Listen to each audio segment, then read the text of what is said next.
ॐ अज्ञानतिमिरान्धस्य ज्ञानाञ्जनशलाकया चक्षुरुन्मिलितं येन तस्मै श्रीगुरुवे नमः।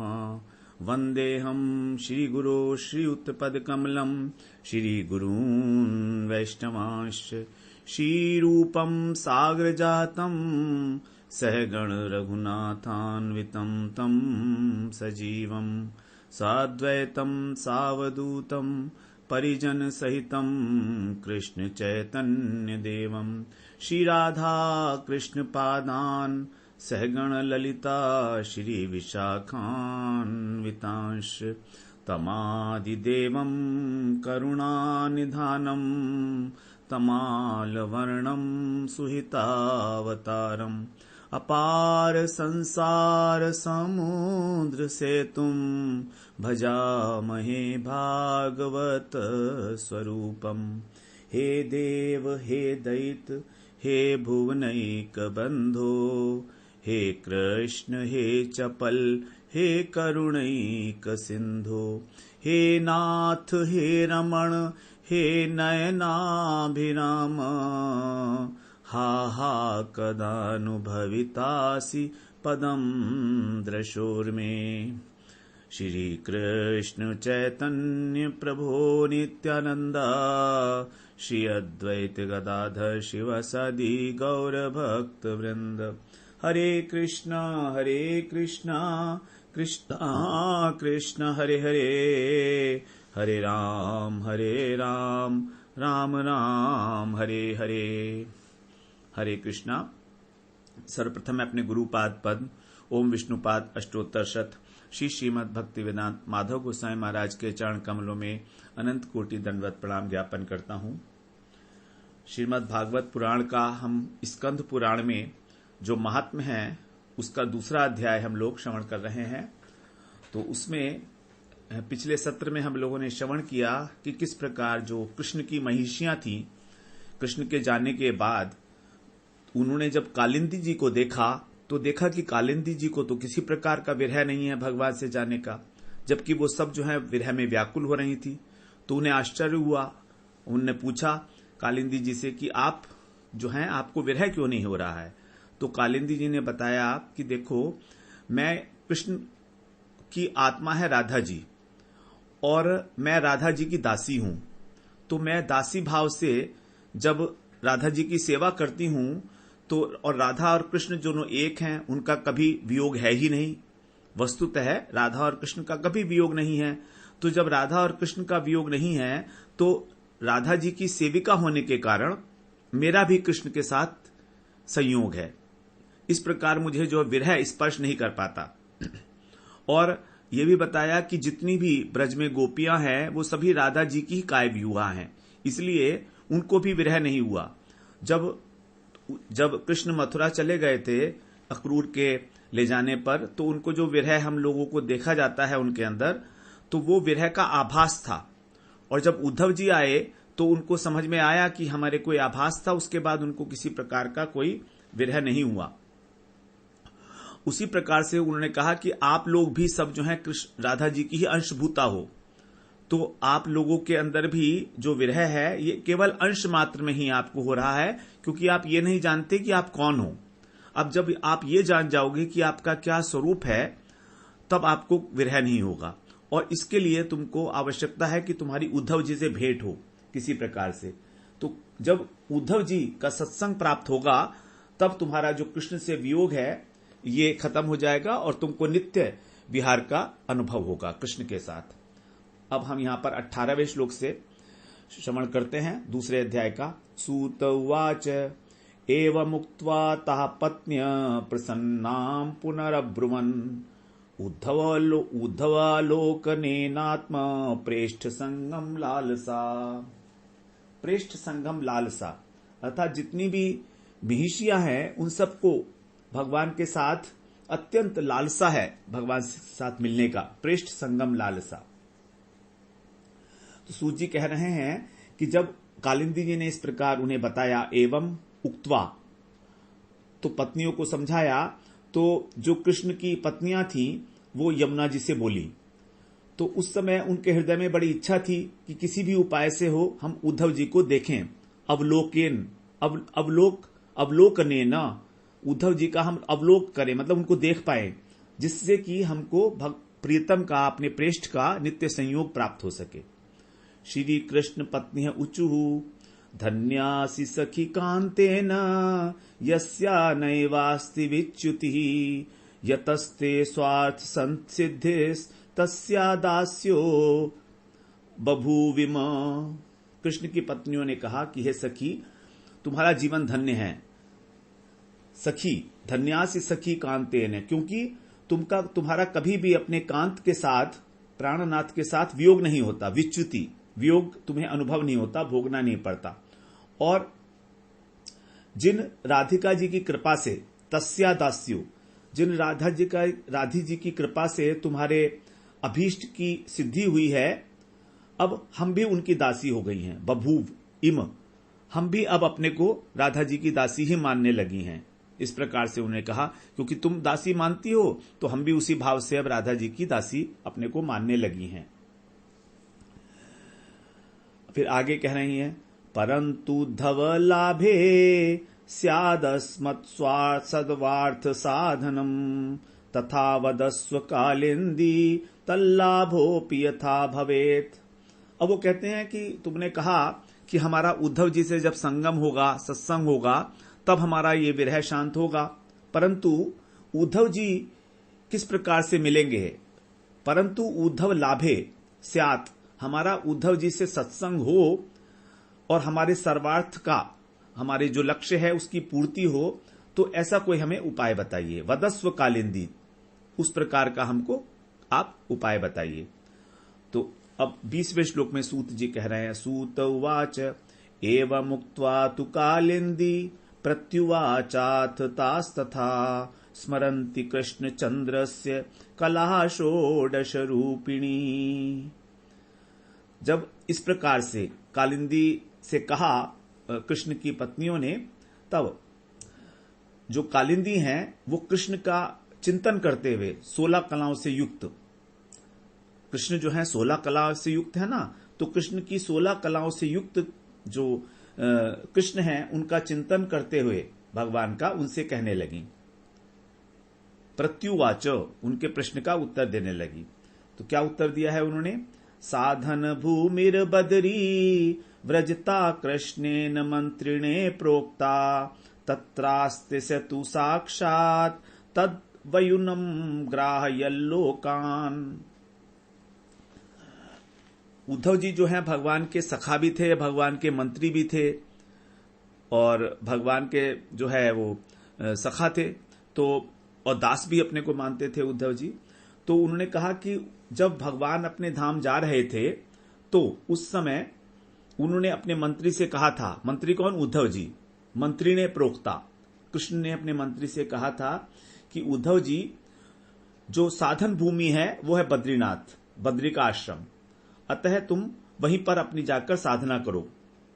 जब साक्षात कृष्ण ने उद्धव जी को यह बात कही थी कि तुम बद्रीनाथ में जाकर अपनी साधना करो, इसीलिए उद्धव जी अब तत्र आस्ते सा, वहीं पर ही जो अब बद्री विशाल में ही जो है उद्धव जी अपने साक्षात रूप में विराजमान हैं और वहां पर जो भी जिज्ञासु आते हैं उनको भगवत प्राप्ति का, भगवत ज्ञान का उपदेश देते हैं।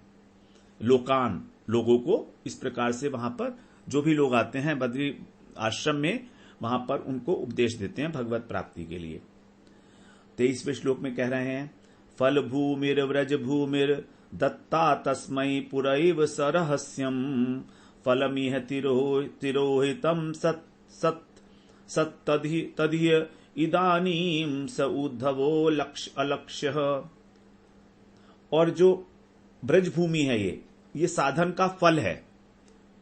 ब्रज भूमि, ब्रज धाम साधन का फल है। तो साधन तो किया जा रहा है उद्धव जी के द्वारा बद्रीनाथ में, देखो भगवान ने ये कहा था, लेकिन उसका जो फल है वो है ब्रज भूमि। तो जो ब्रज भूमि है, भगवान ने इस ब्रज भूमि का जो रहस्य है वो पहले ही उद्धव जी को बता दिया है। जिस समय वो थे पुरा इव, तो उन्होंने पहले ही उद्धव जी को ये बता दिया है रहस्यों के साथ और लेकिन ये जो फल भूमि है, जो ब्रज भूमि है, भगवान के अंतर्निहित होने के बाद फलम यह तिरोहितम, जो फल ब्रज भूमि रूपी फल है, ये भगवान के तिरोहित होने के बाद अब स्थूल दृष्टि से हमको दिखाई नहीं देता है।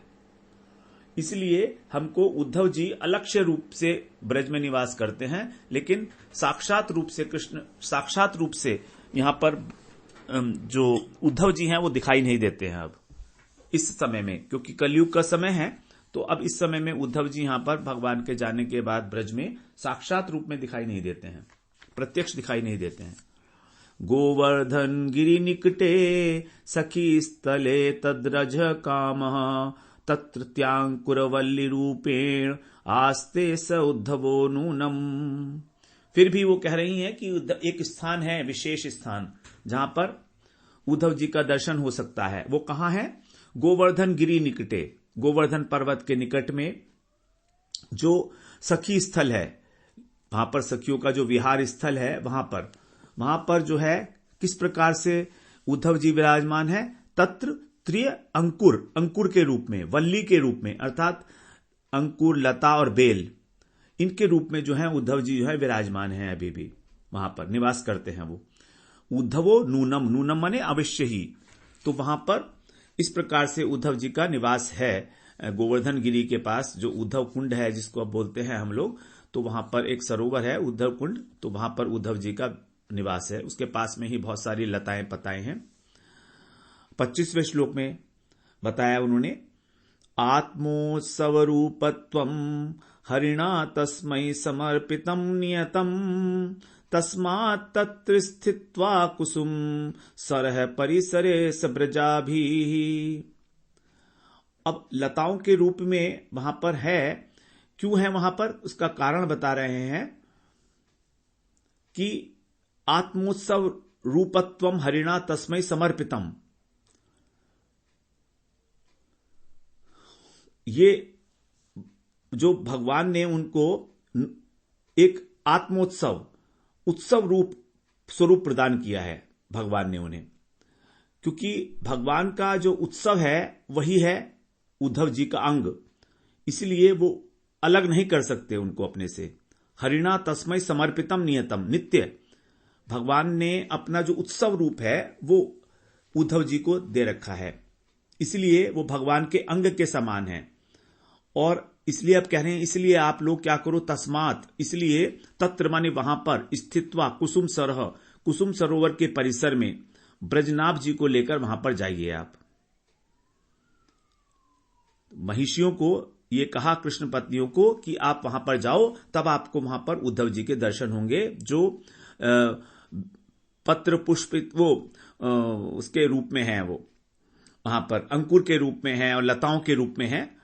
तो तब वहां पर आपको वहां दर्शन होंगे जब आप ब्रजनाभ के साथ वहां जाओगे और कीर्तन करोगे। आगे बता रहे हैं कीर्तन के लिए, वीणा वेणु मृदंगई कीर्तन काव्यादि सरस सरस संगीतई उत्सव आरब्धव्यो हरिर हरिर हरिर तलोकान समानाय। अब वहां पर आपको क्या करना है?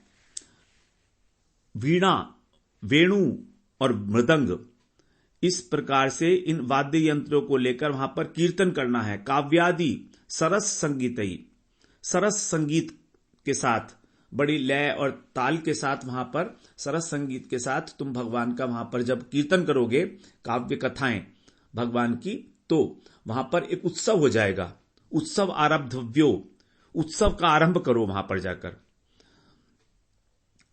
हरिर अत लोकान समानाय, और वहां पर जब आप इस प्रकार से इकट्ठे करके, जो हरित लोक हैं, जो भगवान के भक्त हैं, उनको इकट्ठा करके, समानाय, उनको इकट्ठा करके उनके साथ कीर्तन करो जाकर वहां पर।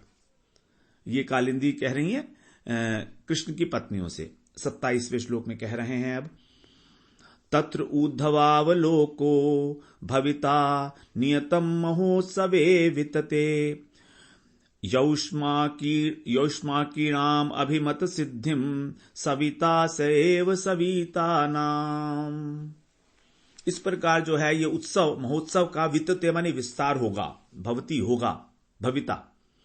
जब वहां पर इस प्रकार महान उत्सव का विस्तार होगा, अर्थात कीर्तन करोगे आप सब लोग मिलकर, एक महान कीर्तन करोगे, लय ताल के साथ, इतने वाद्य यंत्रों के साथ भगवान की कथाओं का गान करोगे, तब क्या होगा, निश्चय रूप से वहां पर उद्धव जी का दर्शन तुमको होगा और वो वहां पर प्रकट होके तुम्हारा जो मनोरथ है, जो तुम चाहते हो कि तुम्हारा जो कृष्ण से वियोग है वो किसी प्रकार से नष्ट खत्म हो जाए, तो तुम्हारा मनोरथ वहां पर सिद्ध हो जाएगा। उद्धव जी जब वहां प्रकट होंगे कीर्तन होने के समय, क्योंकि जहां पर भी भगवान के नाम का कीर्तन होता है, भगवान ने कहा है कि वहां पर मैं अपने पार्षदों के साथ स्वयं ही उपस्थित रहता हूं। तो इस प्रकार उद्धव जी वहां पर तो साक्षात हैं, लेकिन लताओं के रूप में हैं। तो इस प्रकार से वहां पर आप लोग जाओ और कीर्तन करो सबके साथ। अब 28वें श्लोक में सूत जी कह रहे हैं, सूत उवाच इति श्रुत्वा प्रसन्नास्ता कालिंदीम अभिवंद्य तत् कथयामासुरागत्य ब्रजम प्रति परीक्षितम। रानियां बहुत प्रसन्न हुई इस प्रकार की बात सुनकर कालिंदी जी की, और उनका फिर अभिवादन किया। कालिंदी का नाम यमुना भी है, तो एक रूप से वो यमुना है, एक रूप से कृष्ण की पटरानी है, चौथी पटरानी है। तो वहां पर फिर उन्होंने वहां से लौटकर और कालिंदी जी के पास से उन्होंने ब्रजराज और ब्रजनाभ और परीक्षित को ये सारी बातें कही, जो भी उन्होंने कहा था। विष्णुरातस्तु तच्छ्रुत्वा प्रसन्नतद्युतस्तदा तत्रैवागत्य तत्सर्वं कारयामास सत्वरम। बहुत प्रसन्न हुए परीक्षित जी सुनकर। विष्णुरातस्तु तच्छ्रुत्वा, वो भी बहुत प्रसन्न हुए कि इतनी आसानी से जो है हमको कृष्ण विरह से मुक्ति मिल जाएगी। कीर्तन करने के बाद जब उद्धव जी प्रकट होंगे तो ब्रजनाभ और उनकी कृष्ण की पत्नियों को लेकर वो तत्काल वहां पर पहुंचे और आरंभ करवा दिया कार्य। कार्य क्या था? कीर्तन करना, जो कालिंदी जी ने बताया था। कार्यामास सत्वरम, तुरंत। गोवर्धनाद दूरेण वृंदारण्ये सखी स्थले प्रवर्तः कुसुमाम्बोधौ कृष्ण संकीर्तनोत्सव। इस प्रकार जो गोवर्धन के निकट वृंदावन के भीतर कुसुम सरोवर है, जहां पर पास में ही सखियों की विहार स्थली है, सखी स्थले, वहां पर कृष्ण संकीर्तन का उत्सव आरंभ हो गया।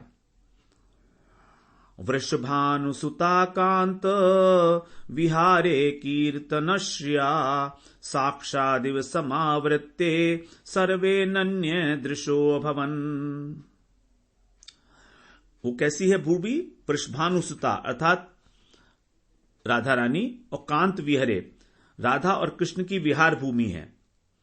उस भूमि में जब संकीर्तन होने लगा, संकीर्तन से वो सुशोभित हुई, श्रिया, संकीर्तन से जब वो वाली भूमि सुशोभित हो गई, तब वहां पर साक्षात इव समावृत्ते, जितने भी भक्त थे आसपास, वो सब वहां पर एकत्र हो गए, एकाग्र हो गए।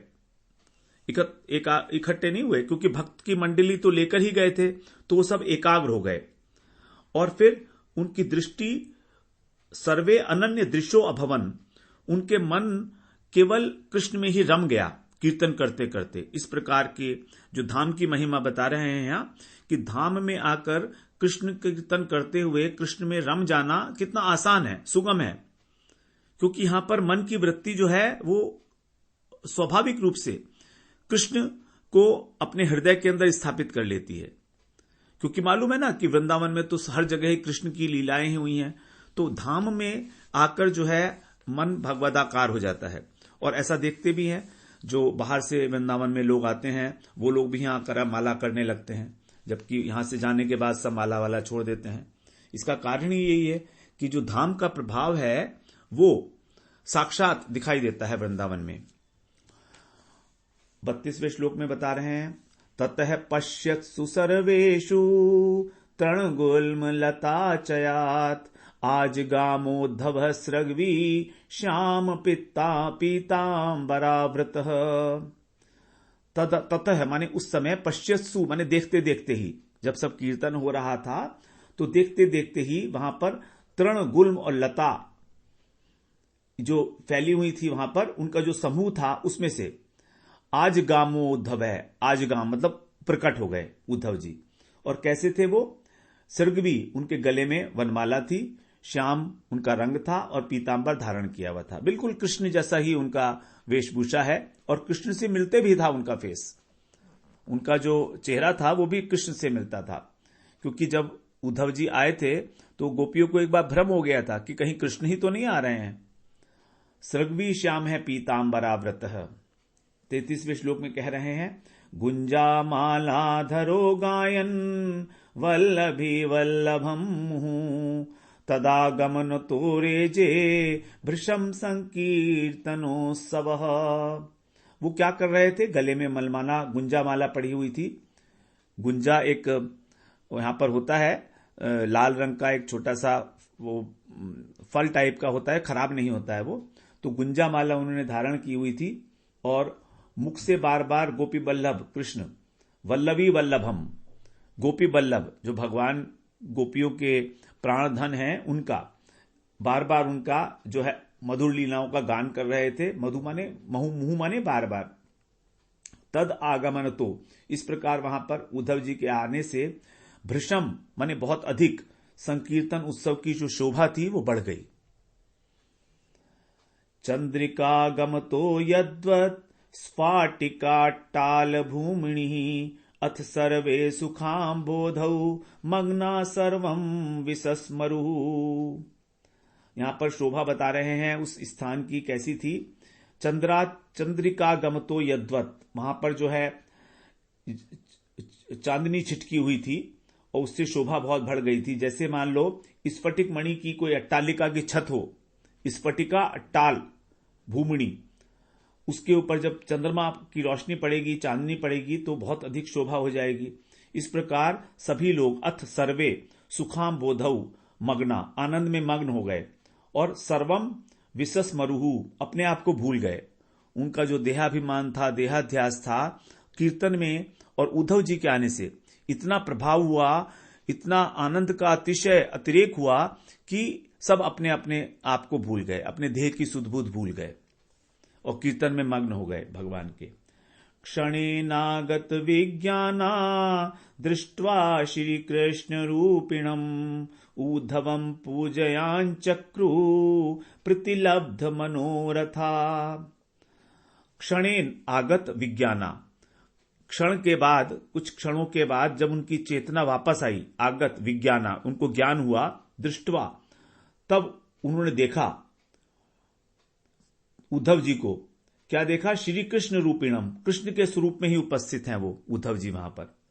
उद्धवम पूजयाम चक्रु, फिर उन्होंने जो उनकी पूजा की और प्रतिलब्ध मनोरथा, अपना मनोरथ पूर्ण हो जाने के कारण, क्योंकि कृष्ण की पत्नियों का यही तो मनोरथ था ना कि उद्धव जी के हमें दर्शन हो जाएं, क्योंकि उनसे कहा था कि तुम्हें यदि उद्धव जी का सत्संग प्राप्त हो गया तो तुम्हारा जो कृष्ण विरह है वो समाप्त हो जाएगा। तो जब कीर्तन करने से इतना उसमें आनंद में डूब गए तो वहां पर उद्धव जी साक्षात प्रकट हो गए। तो यहां पर एक बड़ा संदेश हमारे लिए हो जाता है कि कीर्तन जब होता है तो हमें सब प्रकार से उसके अंदर डूब जाना चाहिए। एक प्रकार से जब तक हम डूबेंगे नहीं तब तक ना तो हमें आनंद मिलेगा और ना ही वो भगवान तक पहुंचता है। यदि हम ऊपरी मन से कीर्तन करते हैं तो भगवान तक नहीं पहुंचता है। और यहां पर तो चलो साक्षात उद्धव जी जो है प्रकट हो गए, लेकिन अब आजकल के समय में भगवान या उद्धव जी कैसे प्रकट हो सकते हैं? तो कम से कम हृदय में तो उनका जो स्फुरण है वो हो ही सकता है ना। यदि हम कीर्तन जो है इतना मग्न होकर करेंगे तो भगवान की लीलाओं का गान जब करें तो बिल्कुल आनंद में विभोर हो जाएं कि जैसे साक्षात हम भगवान को ही सुना रहे हैं। इस प्रकार से यदि भगवान का कीर्तन होगा तो हमारे हृदय में स्फुरण जरूर होगा भगवान का। इस प्रकार हमारा द्वितीय स्कंद जो है पूर्ण होता है।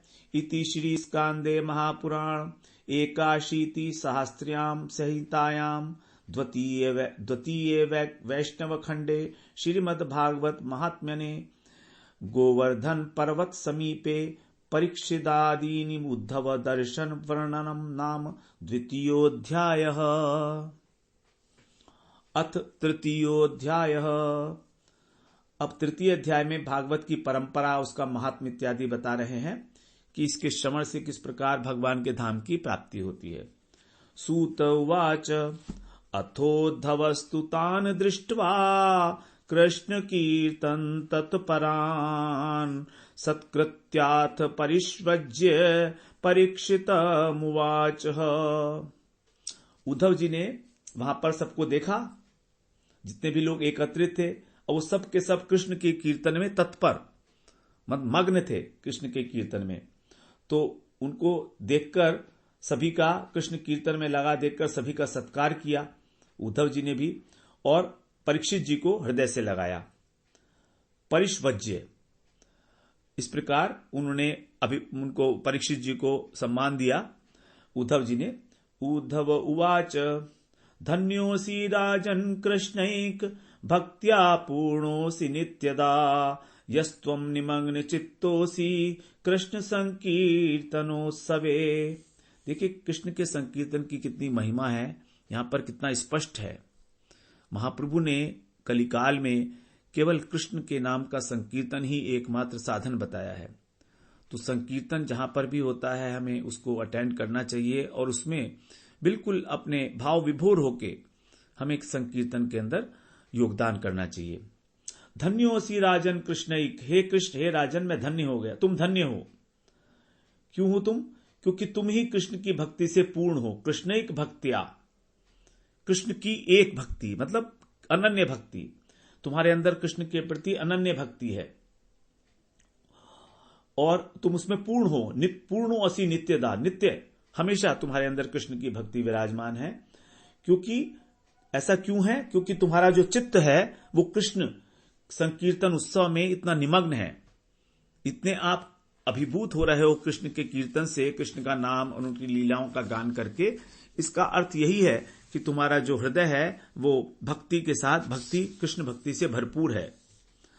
कृष्ण पत्नी शुव्रजे च दिष्ट्या प्रीति प्रवर्तिता तवोचितमिदं तात कृष्ण दत्तांग वैभव। कह रहे हैं कि ये जो बड़ी सौभाग्य की बात है कि कृष्ण की पत्नियों के प्रति तुम्हारी भक्ति और ब्रजनाभ से तुम्हें प्रेम है।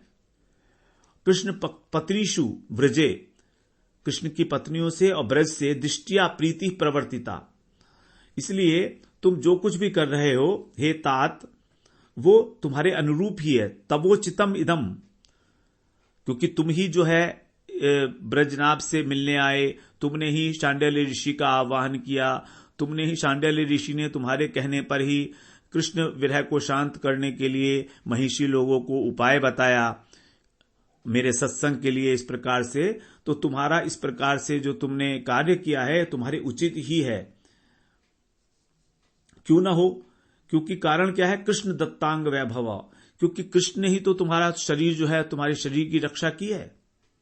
तुम्हारा शरीर और तुम्हारा वैभव जो आज तुम्हारे पास है वो सब कृष्ण का तो दिया हुआ है, क्योंकि कृष्ण ने ही साक्षात परीक्षित महाराज की जो है गर्भ में रक्षा की थी उत्तरा के ब्रह्मास्त्र से। इसलिए ये बिल्कुल ठीक ही है, और कि तुम कृष्ण के प्रपौत्र से भी उतना ही प्रेम करते हो। द्वारकास्थेषु सर्वेषु धन्यायते न संशय येषां ब्रज निवासाय पार्थमादिष्टवान प्रभु। कह रहे हैं कि द्वारकास्थेषु सर्वेषु, द्वारका में जो समस्त द्वारकावासी लोग हैं वो, उसमें ये लोग जो हैं बड़े धन्य हैं जिन्हें ब्रज में निवास कराने के लिए भगवान कृष्ण ने अर्जुन को आज्ञा की थी। ये लोग कौन? जो कृष्ण की पत्नियां हैं, क्योंकि अर्जुन को भगवान कृष्ण ने आज्ञा दी थी कि तुम इन सब को लेकर द्वारका से और मथुरा में वहां पर ले जाओ, ब्रज में ले जाओ। तभी तो यहां पर आई थी वो, अर्जुन ही उनको यहां पर लेकर आए थे द्वारका से। तो द्वारका स्थेषु सर्वेषु धन्या एते न संशय, कृष्ण की पत्नियां ही वास्तव में धन्य हैं। एते माने ये पत्नियां, इसमें कोई संशय नहीं, क्योंकि इनको ब्रज में निवास मिला है और भगवान के कहने से अर्जुन इनको यहां पर ब्रज में लेकर आए। श्री कृष्णस्य मनश्चंद्रो राधास्य प्रभयान्वितः तद विहारवनम गोभिर्मंडयन् रोचते सदा। श्री कृष्ण का जो मन है, श्री कृष्णस्य मनश्चंद्रो, श्री कृष्ण का जो मन रूपी चंद्रमा है वो, उसके लिए कह रहे हैं कि राधा जी के मुख की जो कांति है उससे युक्त हो। तो राधा जी की जो मुख की प्रभा है, जो चांदनी है, उससे हमेशा युक्त रहता है जो कृष्ण का मन है। और कृष्ण का मन हमेशा ही वृंदावन में रहता है, यहीं पर ही विहार करता है। वो इस वृंदावन को छोड़कर कहीं नहीं जाता, यहां पर ही वो हमेशा प्रकाशमान रहता है वृंदावन को। गोभिर मंडयन रोचते सदा, हमेशा ही इस वृंदावन को सुशोभित करता है। कृष्ण चंद्र है सदा पूर्ण तस्य षोडशिया कला चित सहस्त्र प्रभा भिन्ना अत्रास्ते तत्स्वरूपता। श्री कृष्ण जो है सदा पूर्ण है, पूर्णस्तस्य, पूर्ण है सदा, और उनके अंदर जो है कभी भी चंद्रमा की भांति जो कलाएं हैं वो ऐसे वृद्धि या ह्रास को प्राप्त नहीं होती हैं, उनमें कोई विकार नहीं है, और उनकी सब कलाओं से अनेकों ने कुछ किरणें निकलती रहती हैं। चित सहस्त्र प्रभा अभिन्ना अत्रास्ते तत्स्वरूपता, तत्स्वरूपता। तो ये सारी कलाएं जो हैं उनके साथ ब्रजभूमि में वो हमेशा ही विराजमान रहते हैं। इसीलिए कह रहे हैं कि इस ब्रजभूमि में और कृष्ण के स्वरूप में कोई अंतर नहीं है, अभिन्न है। यहां पर धाम की महिमा बताई है कि किस प्रकार से भगवान का नाम और भगवान का धाम भगवान से बिल्कुल अभिन्न है। इवन भगवान का रूप, भगवान का गुण, भगवान की लीलाएं, भगवान का धाम, वो सब भगवान से अभिन्न तत्व हैं। अर्थात जो कृष्ण दे सकते हैं वही उनका धाम भी दे सकता है, वही उनका नाम भी दे सकता है। इस प्रकार से अभिन्नता है कृष्ण के साथ, क्योंकि चिन्मय तत्व जो है वो अभिन्न होता है, उसमें खंडता नहीं होती कहीं भी। 7वें श्लोक में कह रहे हैं, एवं ब्रजस्तु राजेन्द्र प्रपन्न भय भंजक श्री कृष्ण दक्षिणे पादे स्थान में तस्य वर्तते। इस प्रकार कह रहे हैं, हे राजेंद्र, परीक्षित, इस प्रकार विचार यज्ञ किया जाए तो सभी ब्रजवासी भगवान के अंग में स्थित है। श्री कृष्ण दक्षिणे पादे मतलब जो स्थानम एतस्य वर्तते, सभी जितने भी ब्रजवासी हैं वो भगवान के अंग में हैं। और शरणागतों का जो भय दूर करते हैं, प्रपन्न भय भंजक, ये जो ब्रजनाभ हैं ये अपने शरणागत का जो भय है उसको दूर करने वाले हैं। इनका स्थान कहाँ है? कृष्ण के अंग में, दक्षिण चरण के अंदर।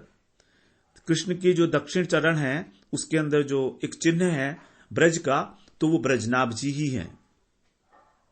वज्र का उसके अंदर एक चिन्ह है कृष्ण के दक्षिण चरण के अंदर, चरण चिन्हों में, तो उसमें से एक जो वज्र का चिन्ह है वो ब्रजनाभ जी ही हैं।